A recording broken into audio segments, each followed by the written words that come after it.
on what I like to call Clean Slate Monday. Good morning, Anna. Nice to see you. Thank you for joining us. Ed, good morning. Happy Monday. Thank you for being here. Jeremy. Hey, Jeremy. Good morning. If you're here on Facebook, if you're here live, type in hashtag live if you're on Facebook, hashtag replay if you're watching the recording on Facebook.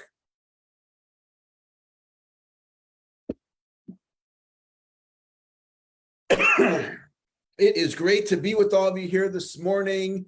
Thank you for joining me. George, good morning. Welcome.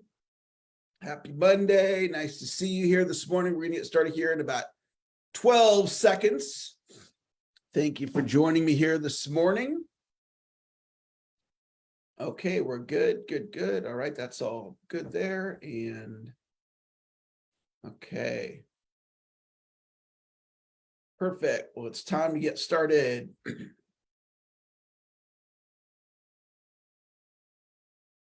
Good morning. This is Eric Lofholm. I want to welcome all of you to the Continuous Sales Improvement Daily podcast on this beautiful Monday morning. Thank you for joining me here this morning. The fact that you're here live or you're watching the recording, you are one of the people that makes this call happen because we need an audience to share these ideas with. So thank you for being here this morning. It is Clean Slate Monday. And thank God for clean slates. Thank God that we can let go of the past. And if you had a challenging weekend last week, you can just, a challenging week last week, you can let it go. If you had a challenging weekend, you can let it go. If you woke up on the wrong side of the bed and you had a nightmare and you weren't in the best mindset when you woke up this morning, you can just let it go. You know, I had a challenging night last night, and thank God it's Clean Slate Monday, and I could just let it go because this could be the greatest week of your entire life.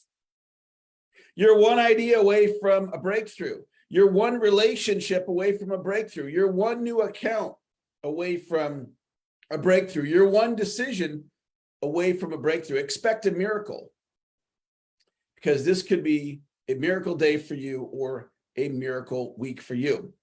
We're wrapping up the third quarter and Saturday starts the fourth quarter. So we get another clean slate on Saturday, different kind of clean slate, a clean slate for the month of October for the fourth quarter. So I'm excited about that coming up. If you're right-handed, take your right hand. If you're left-handed, take your left hand, pat yourself on the back and tell yourself, great job for being here this morning. Type it in the chat. Today is a great day. Today is a great day. I want to encourage you to be coachable. Encourage you as you hear ideas from me or from others that are going to help you. Maybe some of those ideas might be out of your comfort zone. For some of you, they're going to be new ways of thinking, but let's be coachable. I want to tell you a story right now. We're going to have a self-esteem idea today and two money-making ideas. So if you want to make more money, if you want to make more sales, you're in the right place. I'm the guy that teaches you how to make more sales. So I want to tell you a real-life story about a referral I got. So one of my great clients told one of his clients about my sales training and said, hey, Eric could be a great solution for your company. So he does this beautiful three-way introduction. The deal's just teed up for me as good as you could tee up a deal.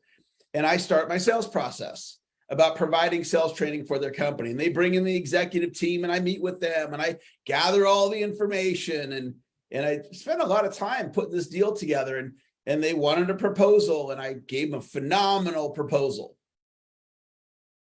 And then they didn't respond. They didn't even respond. And so, you know, that happens sometimes in sales, the new term, they ghosted me, right? So this company, the decision maker ghosted me. So what do you do when that happens? Well, what I do is I keep following up and I don't get upset about it. I don't go, how dare they ghost me, and get all bent about it. It's just what happens sometimes. I don't want to argue with reality. I don't want to get upset over something that's a normal thing that happens. Like if my teenagers are doing a behavior that they shouldn't be doing, I've got 3 teenagers and my son's 20. So I've been doing the teenage thing for a long time now as a dad. And I've learned when they're doing their teenage thing, there's no reason to get upset. That's just what's going on. No reason to argue with reality, Eric. So just like that, the person's ghosting me. And I followed up with them again last week. And guess what they did? They still ghosted me. They didn't even respond. This is an executive at a company. Okay. So I'm going to keep following up because the lead is just as good today as it was when I got the lead in the first place. The lead hasn't diminished any. They may no longer have a need, or they might have a need. I don't know if they do or they don't, but I'm going to follow up until they say, Eric, go fly a kite. Eric, go pound sand. Until they tell me that, I'm going to keep following up. I'm going to be politely persistent. I'm not going to take it personal. It'd be like me taking it personal when my teenagers do a behavior that they're doing as a teenager. That's not directed at me. They're not doing that behavior at me. They're just whatever. That's just what's going on in their world.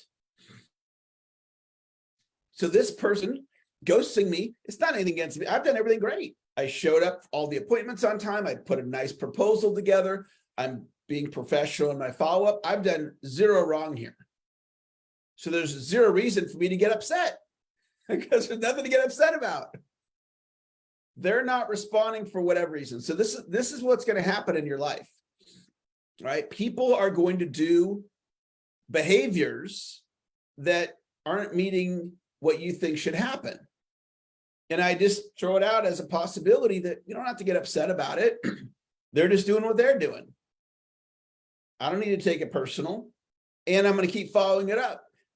And you know what? Maybe I'll get that deal to the finish line. And maybe it'll take me 3 more years. Who knows? So some people would respond to the person I'm responding to in a negative way, and they'd blow the deal up. In other words, the person would, my person I'm trying to close here, if I'm not nice to that person, they might just say, I don't want to do business with you, Eric. So some people blow the deal up. Some people will stop following up. And some people will make it about themselves, like they're the problem. Okay. I'm going to keep following up. I'm not going to blow the deal up, and I'm not going to make it about me because this isn't about me. So those are some practical money-making ideas that can help you get deals to the finish line. The next idea is an idea that I talk about with some frequency because it's just so relevant. It's relevant every day, and it's focus on revenue-producing activities. So you get what you focus on. And you can focus on what's not working. That's not going to manifest money, and it's not going to make more sales. You can focus on how your leads have dried up. If you focus on the fact, hey, I don't have a bunch of leads, that's not going to get you any closer to closing a deal. You can focus on your problems. We all got them. I got problems. It's called life. Life shows up. So I can focus on my problems, but that's not going to make any money. That's not going to close any sales. If my wife and I are having a problem, which we're not, but if we're having a problem and I'm putting my energy on the problem, that does not help solve the problem, and it doesn't help me make any sales. You can focus on the economy, right? Interest rates are doing what they're doing. The stock market's doing what it's doing, whatever. It doesn't make you any money.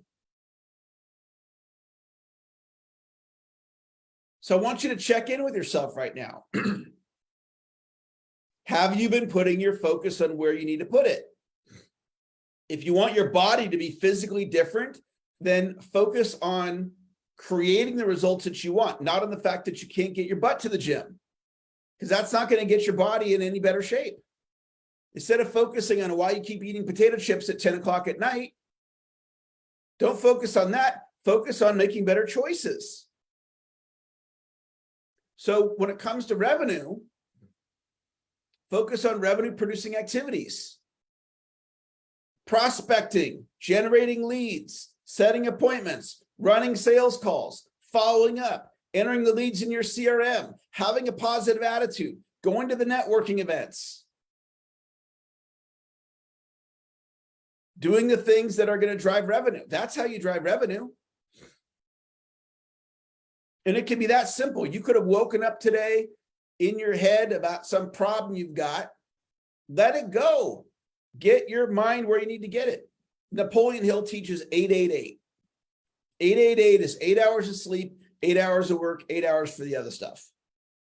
Okay. Now, maybe it's not exactly 888 for you. Maybe it's 97, whatever the math is, 978, or maybe it's 10, blah, blah, blah, right? Whatever it is. But here's the point. Whatever your work window is, mine tends to be an 8-hour workday. Okay. Whatever your work window is, put on the blinders and do work. More importantly, if you're in sales or business, put on the blinders and do revenue producing activities.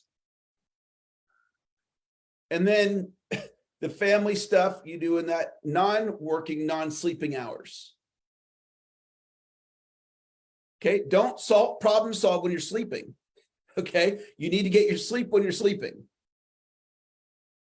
And then you produce during your working hours, and then you got these other 8-hour window, or whatever your window is, to eat and exercise and your spiritual life and your relationship and whatever else you got going. And then in this model, you got 2 days off a week. And during those 2 days, you can choose to work or whatever. It's your choice. But there's enough time in the day if you're prioritizing properly. Some of you are trying to get too much done in a day. All you can get done in a day is 1 day's worth of work. You can't do 2 days worth of work in a day. It doesn't work. So if you're constantly and overwhelmed, you're probably trying to do more than a day's worth of work in a day.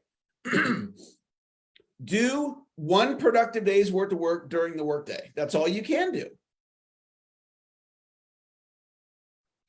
Focus on revenue producing activities. If you're going to focus on revenue producing activities, type the word yes in the chat right now. If today you're like, you know what, Eric, today I'm going to focus on revenue producing activities, type the word yes in the chat, because all we have is today. All we have is today. We don't have tomorrow today. Tomorrow, when it gets here, will be today. All we have is the present moment.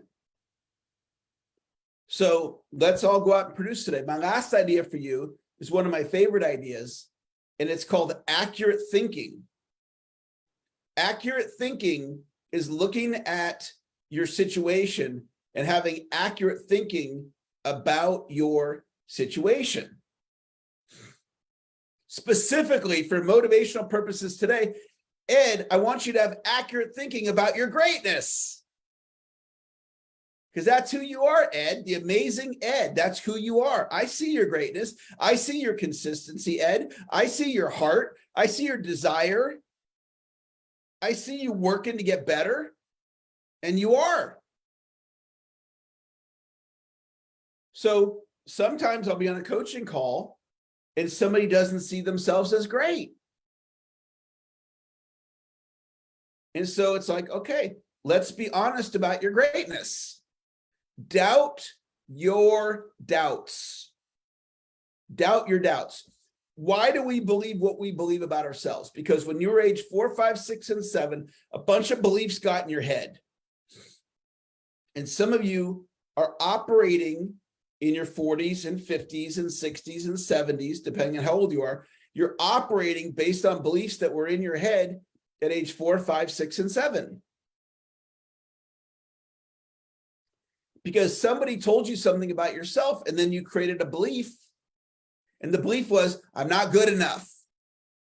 Because my dad told me when I was 7 years old, and I played in this Little League baseball game, and this thing happened, and I did fantastic, but I struck out, and my dad got on me for striking out. And I did all these other awesome things, but the one thing he got on me, and I've been carrying it around for decades. I'm not good enough. It's not true. It's not true. You are good enough. You have a purpose in life. You have many purposes in life, and it could be this simple. I have 4 children, 2 are mine, and 2 are my stepkids. One of my purposes in life is to be all 4 of their dads.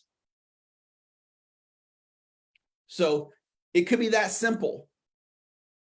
You don't have to have a purpose. It doesn't have to be as like change the world. And if that's your purpose, that's awesome. My purpose, one of them is to teach sales skills to people all over the world. God put that in my heart. So you have whatever is in your heart, and then you have these things like being a stepdad is one of my purposes.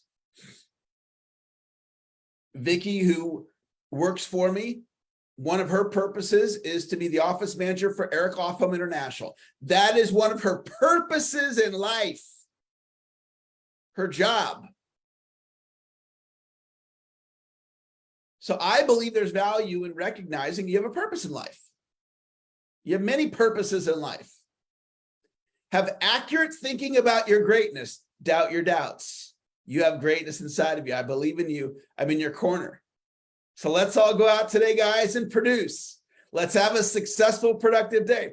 Let's maintain, to the best of our ability, a positive mental attitude. If producing means making prospecting calls, do that. If producing means running sales calls, do that. If producing means going to a networking meeting today, do that. If producing means go to the gym today, do that. If producing means make a meal for your family, then do that. If producing is picking up your son or daughter from school, then do that. If producing is helping your son or daughter with their homework, then do that. If producing means encouraging your spouse, then do that. If producing means following up today, then do that. Like whatever producing means for you, let's go. Have a great, successful, productive day. Thanks for joining me today. Anna, have a great day. Paul, thanks for joining me. Janice, have a great day. Jeremy, thank you for joining me. Natalie, you know the number. It's 5. Have a great day, Natalie. You have greatness inside of you. George, have a great day. George, we're going to create $3 million in revenue together. Jim, have a great day. Steve Shaw, you are a master recruiter. That is who you are. Mike, thank you for joining me. Pamela, great to have you. Dave Austin, you have greatness inside of you, Dave. Thank you for joining me. Ed, thank you for joining me. John in Canada, thank you for the thumbs up, John. You have greatness inside of you. Jim North, have a great day today. Jim George, have a great day today. Thank you for joining me. Over on Facebook, Christine, have a great day. Ingrid, thanks for being here. Grace, thanks for joining me. Sandra, thanks for being here today on Facebook. Thank you guys for the energy you brought on the Facebook thread. All right, it's going to wrap our call. Have a great day. We'll talk to you later. Bye-bye.